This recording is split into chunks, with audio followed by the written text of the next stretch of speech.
Have you ever wondered what truly happens behind closed doors when a narcissist is left completely alone? Picture for a moment the person who dazzles everyone with their charm, who commands every room with a strange kind of confidence and superiority. Now imagine that same person revealing a side of themselves so unsettling, so stripped of all social polish that it leaves you both disturbed and strangely sad. When the world isn't watching, a narcissist's true nature often comes to light, exposing behaviors that most people would never believe possible. Today, we're diving deep into one of the most fascinating and unsettling topics in the study of personality disorders: the strange and disgusting things narcissists tend to do when they are alone.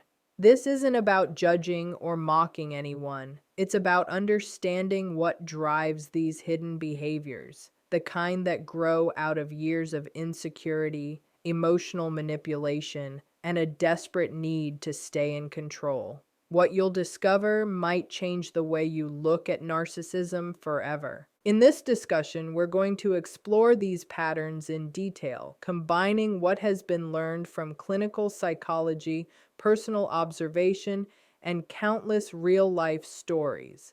Stay with me until the end, as we slowly peel back the layers of narcissistic behavior and see what actually happens in the solitude of their private world. A world that, despite appearing glamorous and perfect from the outside, is often filled with dark rituals and disturbing habits. These strange private moments are both a defense mechanism and a cry for validation, a reflection of how deeply fractured the narcissist's inner life truly is. Welcome to this exploration of the hidden and often revolting behaviors narcissists display when they believe no one is watching. I invite you to walk through this topic with me, not from a place of judgment, but from curiosity and awareness. Because understanding what they do in their private moments gives us insight into what truly drives their manipulation, their constant need for praise, and their endless inner battles. Before we begin, take a moment to support our work by subscribing, liking this video, and sharing it with those who might need to understand these psychological dynamics. By doing that, you're helping build a space that values truth, empathy, and healing. A space where we can learn together and bring light to behaviors that are usually hidden in the shadows. Now let's start this journey by taking a closer look at what happens when a narcissist no longer has an audience. When they're alone, the constant stream of validation they crave disappears. What's left behind is a battle between their public mask and their private self, and it's in that silence that their most unsettling habits begin to surface. One of the first things to understand is their relationship with their own reflection. When left alone, many narcissists engage in what can only be described as a ritual of self-admiration. They spend long stretches of time staring into the mirror, not just fixing their hair or checking their appearance, but actively performing for themselves. They might whisper self-praise, recite affirmations, criticize the smallest imperfections, or record videos and photos to analyze later. To an outside observer, this might look ridiculous, even sad, but for the narcissist, it's a vital ritual. The mirror becomes their silent audience, a replacement for the constant admiration they crave but can't live without. When no one else is there to feed their ego, they turn inward, creating a loop of endless self-focus. It's a strange and obsessive act that reveals how fragile their self-worth really is. Psychological studies on narcissism have long shown that this need to constantly reaffirm their worth is one of the defining traits of the disorder. The mirror, in a sense, becomes a lifeline, a way for them to maintain the illusion of perfection, even when the outside world is absent. The endless grooming, posing, or self-praise might seem vain, but it's actually a desperate attempt to hold together a crumbling identity built on admiration and control. When the mirror ritual ends, another disturbing pattern often begins. Many narcissists talk to themselves in private, swinging between self-glorification and self-hatred.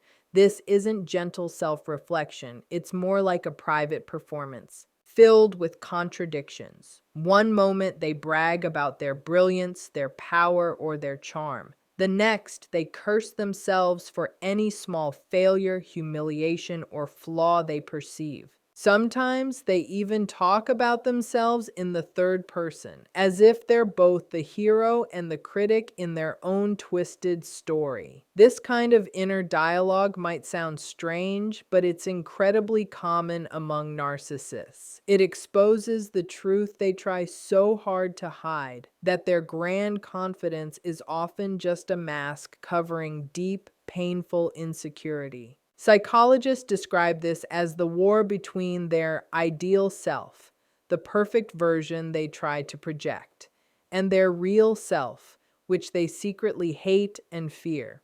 When they're alone, there's no one to distract them from that inner conflict. So they argue with themselves, boast to themselves, and tear themselves apart, all in the privacy of their own mind.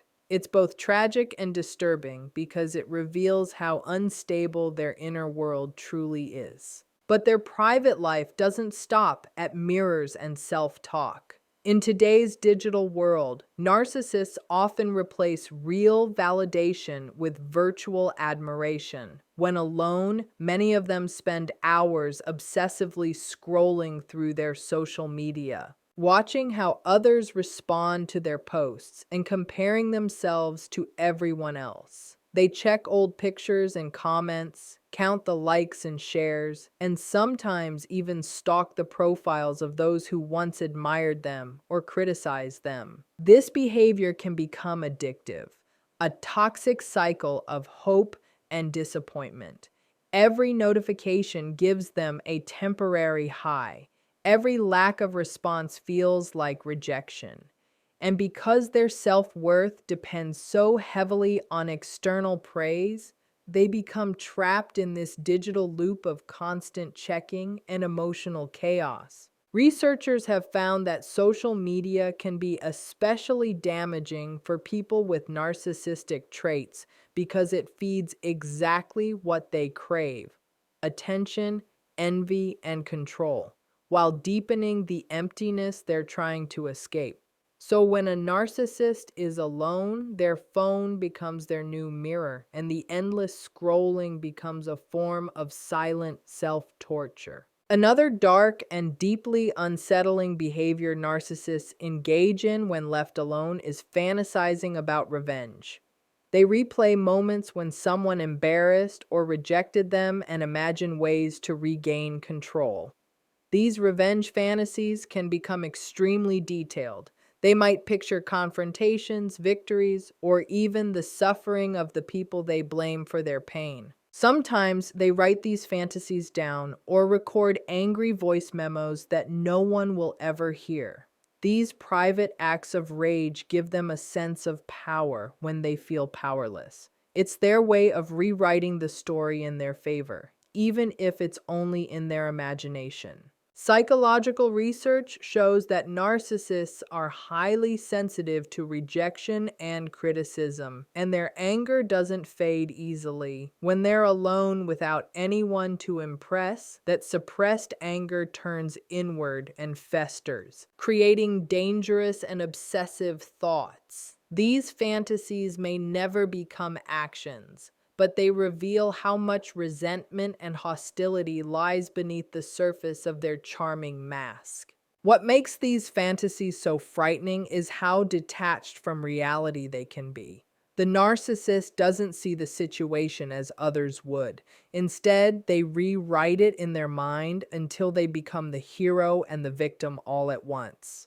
This inner narrative protects their ego but isolates them even more from the real world. When the need for control and validation collides with the fear of failure, their inner world becomes a battlefield. Their solitude, which could be a space for reflection or healing, becomes instead a stage for self-worship, rage, and endless mental rehearsals of revenge. It's a painful cycle, and one that most narcissists never break because they can't admit it exists in the first place. Superficial praise often keeps narcissists hooked on replaying moments where they felt insulted, rejected, or criticized. This constant mental replay becomes a form of emotional self-punishment, a way to keep their old wounds alive in their minds. Even when those memories continue to chip away at their already fragile self-worth, they cannot let go.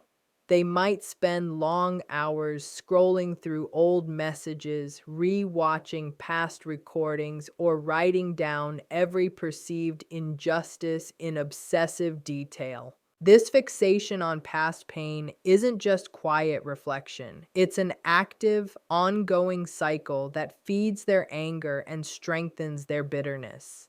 Psychological studies show that this kind of rumination leads to a vicious loop of negativity, where every remembered insult grows larger in their minds and becomes more proof that they are always the victim. For a narcissist, this emotional self-torture becomes a twisted form of validation. It keeps alive the story they tell themselves, that the world is unfair and they are the ones wronged. Though this belief is delusional, it becomes a core part of who they are. In private, the sixth and final disturbing behavior that narcissists often show is secret self-glorification through distorted self-talk and ritual-like habits.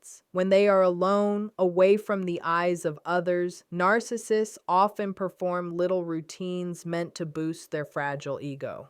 This may include constant mirror gazing, self-praise, or arranging their surroundings to match the perfect image they hold of themselves. Sometimes they drift into detailed fantasies about future success, victories, or revenge against those who once doubted them. These private behaviors often come with an inner voice that exaggerates their greatness. Their inner talk sounds confident but carries a faint undertone of fear and insecurity. The need to keep reinforcing their own worth becomes like an addiction, something they cannot stop. Every small action feels like proof of their importance, yet every quiet moment also reminds them of how empty they feel inside. This private self-worship might look absurd or even sad to an outsider, but it is in truth a deep and unsettling sign of how completely self-deception and emotional damage have taken over their lives. When we look closely at these 6 disturbing things narcissists often do when they're alone: constant self-admiration, inner conflict-filled self-talk, obsessive online behavior, vengeful daydreaming, harmful coping, and ritualistic self-glorification, we see that these are not just odd habits. They are symptoms of deep emotional pain and inner instability. Each behavior, no matter how unpleasant, gives us a window into the narcissist's complex mind. A person caught between an inflated public image and a private world full of torment. From a psychological view, these actions are unhealthy coping mechanisms, patterns learned over years of manipulation, rejection, and unmet needs for attention and connection. Clinical research also shows that people with narcissistic traits often experience great emotional chaos when they're by themselves. The behaviors we see in their solitude are often the raw, unfiltered expressions of that inner suffering. And while these behaviors may seem awful, they can also serve as signals, not of evil, but of deep, unresolved pain. A narcissist's actions, no matter how unpleasant, are reflections of old emotional wounds and the endless effort to keep up a mask of perfection. In many ways, these disturbing habits are silent cries for help. Behind all the arrogance and control lies a person who is, in truth, deeply unhappy and afraid. As a psychologist, I have seen how these behaviors can offer crucial insight into the inner world of those struggling with narcissistic traits. They act as warnings and also as possible entry points for healing. Understanding these hidden patterns is the first step in addressing the pain underneath them. It reminds us that even the most destructive actions come from deep, often unhealed human experiences. Recognizing these behaviors in someone with narcissistic tendencies can also be a powerful tool for self-protection. If you are close to someone who shows these unpleasant private habits, whether in a personal or professional setting, it's important to remember that their actions are not about you. They come from their own chaos. Developing awareness helps you set boundaries and protect yourself emotionally. That might mean seeking support from a mental health expert, making your boundaries clear, or, when necessary, stepping away from the toxic connection altogether. By doing this, you protect your own peace and take part in creating a world that better understands how trauma and insecurity can twist behavior. In the end, the 6 disturbing things narcissists do when they are alone: excessive self-admiration, conflicted inner dialogue, obsessive digital stalking, revenge-based fantasies, self-harming coping tactics, and ritualistic self-glorification reveal the raw, messy truth beneath the mask. They show a hidden world filled with restlessness, insecurity, and suffering. These aren't just quirky behaviors, they are the echoes of a lifetime spent chasing validation and control. They remind us of a sobering truth. Every act, even the most unpleasant one, is part of a person's struggle to handle the unbearable weight of their own self-image. By shining light on these patterns, we gain not only understanding of narcissistic psychology, but also the power to recognize and heal from the harm such behaviors cause. Thank you for staying with me through this deep exploration of the 6 disturbing things narcissists do when they're alone.